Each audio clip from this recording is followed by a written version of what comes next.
এই ফিলিস্তিনি গণহত্যার তীব্র নিন্দা জানাচ্ছি। আজকে আমাদের সাথে যুক্ত হয়েছেন ৭০টি সংগঠন। ঢাকায় জাতীয় পার্লামেন্টের সামনে থেকে আমরা বন্দী মানবাধিকার কর্মীদের মুক্তি দাবি করছি এবং বাংলাদেশ থেকে একমাত্র আলোকচিত্রী শহীদুল আলম এখন ফ্লোটিলায় আছে। আমরা জানি না অদূর ভবিষ্যতে তার কি হবে, হয়তোবা সেও আটক হতে পারে। আমরা পুরো ফ্লোটিলার নিরাপত্তা দাবি করছি এবং যতজনকে গ্রেপ্তার করা হয়েছে তাদেরকে স্বেচ্ছায় এবং নিঃশর্তভাবে মুক্তি দাবি করছি এবং পুরো বিশ্বের যারা নিরাপত্তায় এখনো ম্রিয়মাণ হয়ে আছেন তাদেরকে আহ্বান জানাচ্ছি, আপনাদের মানবতা জাগিয়ে তুলুন। এই ঢেউ যদি আপনারা সামলাতে না পারেন, এটা আমাদের সবাইকে গ্রাস করবে। আপনারা প্রস্তুত থাকুন। আমি তেমন কিছু বলবো না, আমি জাস্ট একটা জিনিসই বলতে যাচ্ছি, বাংলাদেশ সরকারের প্রতি আহ্বান জানাচ্ছি। আমাদের একজন মানবাধিকার কর্মী অ্যাক্টিভিস্ট বাংলাদেশের বয়স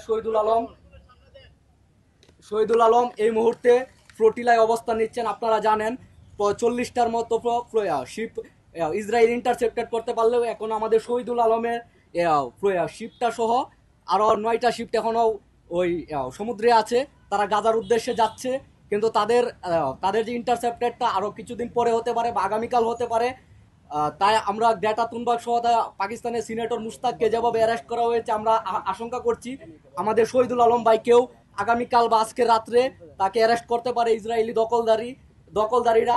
তাই আমরা বাংলাদেশ সরকারের প্রতি আহ্বান জানাচ্ছি, ইন্টারিম সরকারের কাছে আহ্বান জানাচ্ছি, আমাদের শহীদুল আলম বাংলাদেশের নাগরিক, তার সুরক্ষার জন্য সর্বোচ্চ ব্যবস্থা নেওয়ার জন্য এবং তার প্রতি সমর্থন জানিয়ে পাবলিক স্টেটমেন্ট দেওয়ার জন্য আমরা বাংলাদেশের বর্তমান সরকারের কাছে আহ্বান জানাচ্ছি এবং তার সুরক্ষার জন্য যত ধরনের ব্যবস্থা নেওয়া যায় সব ধরনের ব্যবস্থা নেওয়ার জন্য আমরা আহ্বান জানাচ্ছি, কারণ তিনি একজন বাংলাদেশের নাগরিক।